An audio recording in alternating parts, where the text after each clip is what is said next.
2014tik saiakerak egon direz, baina egia da handia dela eta egia da ere auzo ezberdinek oso errealitate ezberdina bizi dutela.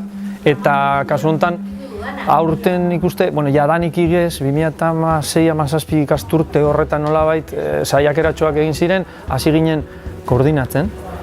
Eta zaila bada ere egintza zuzenak eta bateratuak egitea koordinatzen hasi ginen, ezta? Eta erabakitzeko eskubideak azken urtetan nik uste dute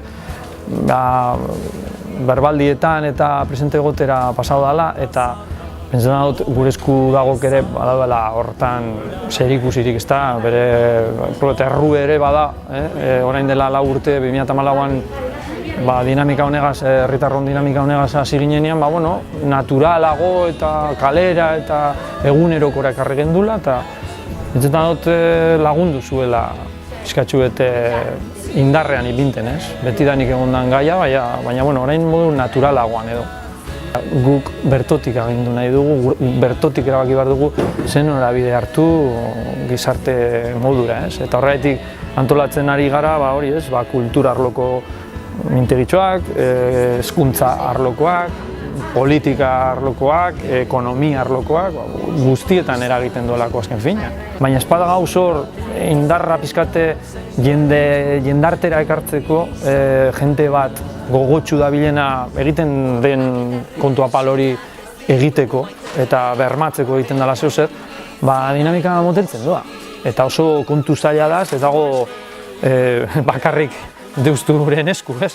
Orduan, pentsetan dugu klabetako bat dela gazteria hurbiltzea, zen adine altuegia daukagu hor bertan dinamizatzaile, zirikatzaile lan horietan gabizanak, eta bestetik, pentsetan dugu izan behar dela ugariagoa, jende gehiago behar dugu. Guk hartu dugu 119 kilometroa Sanikoekin elkarlanean, 120 eta bata. Eta horiek betetzea da gure erronka, baina ez betetzea ala nola. Guk esan dugu, deustuk 894 lagun eraman bazituen 13 autobusetan Lazkaoraino 2014an, gai gara 2000 lagun ere batzeko bertora. Erabakitzeko eskubidearen inguruan nik uste dut inoiz baino pilpiliagoa dagoela, ezta? Batetik Katalunian gertatzen ari den guztiagatik, eta bestetik hemen ere dinamika bat sortu delako partidu batzuen artean, eta zorionez gure esku dagoren dinamikari esker ere nik uste dut gizartea apurka-apurka konturatzen ari dela ze garrantzi handiko gaia den hau, ezta? Duela urte batzuk egin zen gizakatea, eta uste dut gazte jendeak behintzat sentitzen duela behar hori bere buruekin erabakitzeko aldarria egiteko edo, eta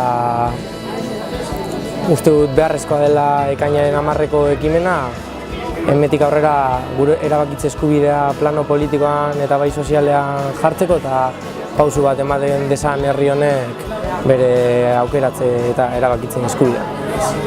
Nik uste dut jendea nahiko animatuta dagoela, gogotsu dagoela, eta gainera kontziente dela ze garrantzitsua den data hori, eta nik uste dut jende asko animatuko dela eta arrakastatuko duela.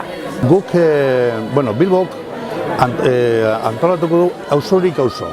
Orduan bagaude 12 auzo, eta auzo bakotxak duko bere ekitaldiak, bere formak egiten du auzorik auzo.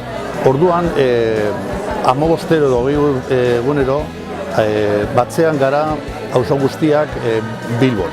Eta orduan hor jakiten dugu zer ekitaldi dagoen hemen, zer jai egiten duen beste lekuan, eta zelan dagoen zera. Baina holan egiten du, auzorik auzo. Jentea hasi da mobitzen, jentea hasi da zapiak hartzen, bere izena konpromisorako gelditzen, ze kilometroa egingo dugun. Hori izango da guk egingo duguna, eta eramaten dugu pizkatxo, erdia baino pizkatxo bat gutxiago, baina erantzuna eman digute pilo bat jentea.